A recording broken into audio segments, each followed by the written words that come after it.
여러분 안녕하세요. 오늘 정말 흥미로운 얘기를 해볼까 하는데요. 겉보기엔 전혀 상관없어 보이는 이 두 가지, 바로 AI 혁명과 금융시장의 이상한 낌새. 이 둘 사이에 사실은 아주 깊은 연결고리가 있습니다. 오늘 그걸 한번 파헤쳐보죠. 자, 보세요. 지금 시장이 딱 이런 상황입니다. 한쪽에서는 AI가 세상을 바꿀 거라면서 엄청난 기대감이 부풀어 오르고 있는데, 다른 한쪽에서는 월스트리트의 거물들이 뭔가 심상치 않다, 위험하다는 신호를 계속 보내고 있단 말이죠. 완전히 다른 주계의 이야기가 동시에 펼쳐지고 있는 거예요. 그래서 오늘의 핵심 질문은 바로 이겁니다.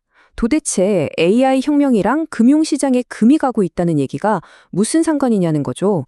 이 기술 혁명이 어떻게 금융 시스템의 가장 약한 부분을 건드리고 있는지 그 연결고리를 지금부터 하나씩 따라가 보겠습니다. 오늘 우리가 살펴볼 내용입니다. 먼저 AI 열풍과 시장의 공포 분위기를 짚어보고요. 이어서 사모대출 시장의 균열, 가치평가의 문제점, 그리고 소프트웨어 산업이라는 시한폭탄까지. 과연 이게 제2의 2008년이 될 수 있을지, 그리고 우린 어떻게 이 상황을 헤쳐나가야 할지 순서대로 알아보겠습니다. 자, 첫 번째 이야기, 바로 AI 열풍과 시장의 공포입니다. 다들 아시겠지만 AI는 정말 엄청난 생산성 충격으로 받아들여지고 있죠. 많은 일자리를 대체하고 효율을 극대화할 거라는 기대가 커요. 그런데 바로 이 파괴적 혁신이라는 말, 이게 동시에 엄청난 불확실성을 만들어내고 있다는 게 문제입니다. 이게 얼마나 엄청난 변화냐면요.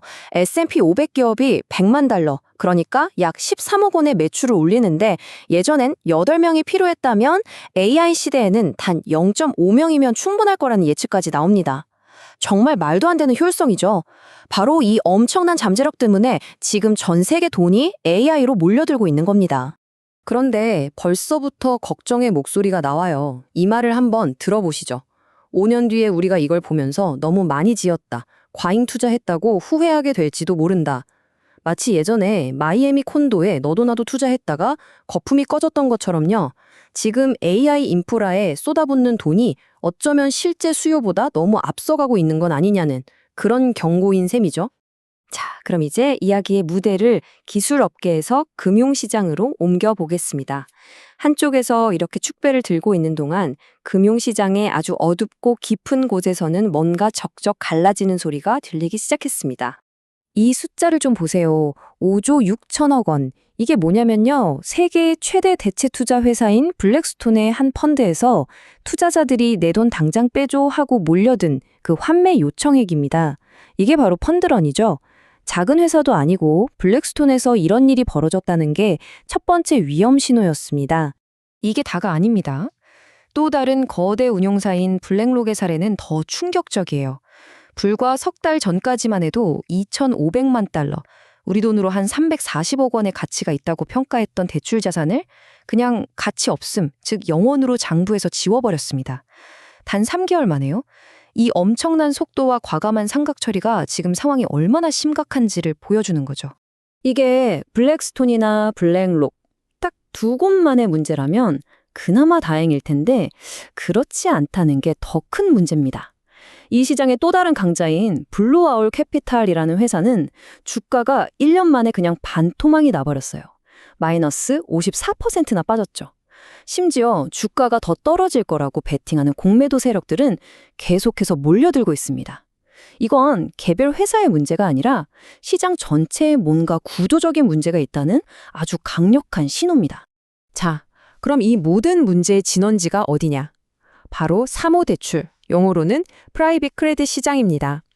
이게 뭐냐면 아주 간단하게 말해서 우리가 아는 은행 말고요. 블랙스톤 같은 거대 자산 운용사나 펀드들이 기업에 직접 돈을 빌려주는 시장이에요. 근데 문제는 이게 은행처럼 까다로운 규제나 감독을 받지 않는 말 그대로 그들만의 리그라는 거죠. 규모는 수조 달러에 달하는데 말입니다. 그럼 이 사모대출 시장의 근본적인 문제가 뭘까요?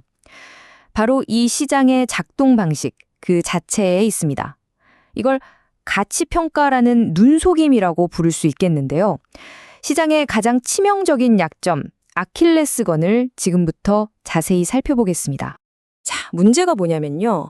펀드 매니저들이 자기가 투자한 자산의 가치를 자기들이 직접 매긴다는 겁니다. 이걸 마킹한다고 하는데요. 한번 생각해 보세요. 자산 가치가 높아야 자기들이 받는 수수료도 올라가는데, 이 대출 가치가 사실 좀 떨어진 것 같습니다. 라고 스스로 인정할 사람이 있을까요? 절대로 없죠. 자기 수수료를 깎아먹는 짓이니까요. 애초에 고양이한테 생선을 맡긴 격입니다. 바로 이 구조 때문에 무서운 악순환이 시작됩니다. 자, 보세요. 첫째, 투자자들이 저 펀드가 가진 자산들 저거 너무 비싸게 평가된 거 아니야? 하고 의심하기 시작합니다. 그럼 둘째, 아직 가격이 부풀려져 있을 때 내 돈이라도 먼저 찾으려고 환매를 서두르겠죠. 그럼 펀드는 어떻게 할까요? 셋째, 돈을 내주려면 뭘 팔아야 하잖아요. 당연히 가장 잘 팔리는 제일 좋은 우량 자산부터 내다 팝니다. 그럼 넷째, 펀드에 남는 건 뭐죠? 질 나쁜 자산들 뿐이죠. 이걸 본 다른 투자자들은 겁을 먹고 나도 빨리 빼야겠다 하면서 환매 행렬에 동참하는 겁니다. 이게 바로 죽음의 소용돌이죠. 이렇게 추역한 시스템 안에 아주 위험한 시한폭탄이 하나 숨겨져 있었습니다. 그건 바로 이 펀드들이 한 곳에 너무 많은 돈을 쏟아부었다는 겁니다.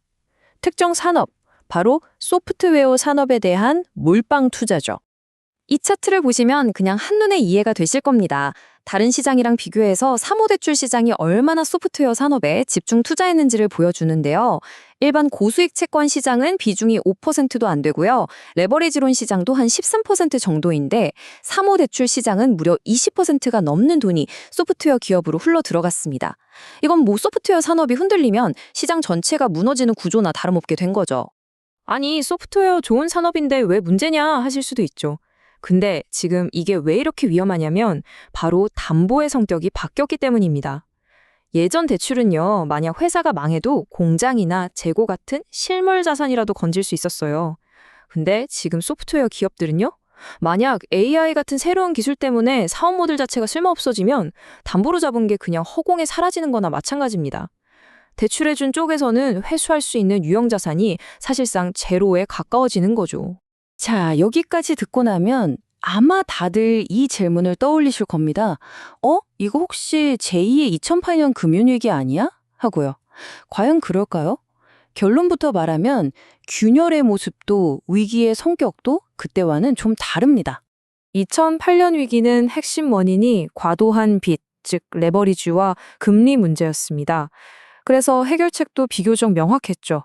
금리를 확 낮춰서 돈을 푸는 거였습니다. 하지만 지금 우리가 마주한 스트레스는요, AI라는 기술이 기존의 비즈니스 모델 자체를 파괴하는 데서 오는 문제입니다.